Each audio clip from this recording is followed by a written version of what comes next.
Je pense que il faut faire la transition pour améliorer nos vies. Je crois que ce qui bloque aujourd'hui et ce qui nous empêche de déployer pleinement les stratégies de décarbonation et de transition, c'est qu'on a l'impression de devoir renoncer à des intérêts, de devoir renoncer à certains loisirs, de devoir abandonner certains standards de vie.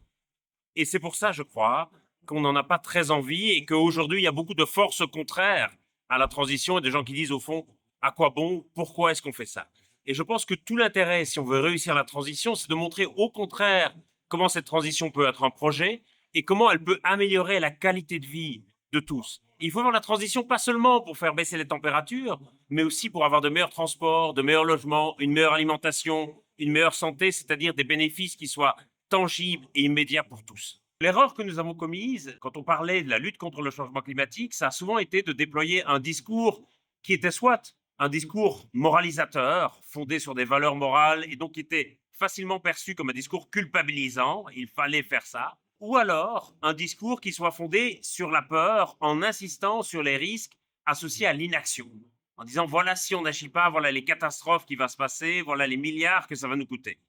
Et en réalité, on ne s'est pas du tout tracassé d'avoir un discours qui soit fondé sur les bénéfices associés à l'action. Or, souvent, on va adopter une nouvelle habitude, les entreprises vont adopter de nouveaux modèles d'affaires si on y trouve un intérêt. Et je crois que ce terme d'intérêt, qui est parfois un peu considéré comme un gros mot dans le discours écologiste, il est fondamental parce qu'il faut bien reconnaître que très souvent, nos actions sont guidées avant tout par nos intérêts.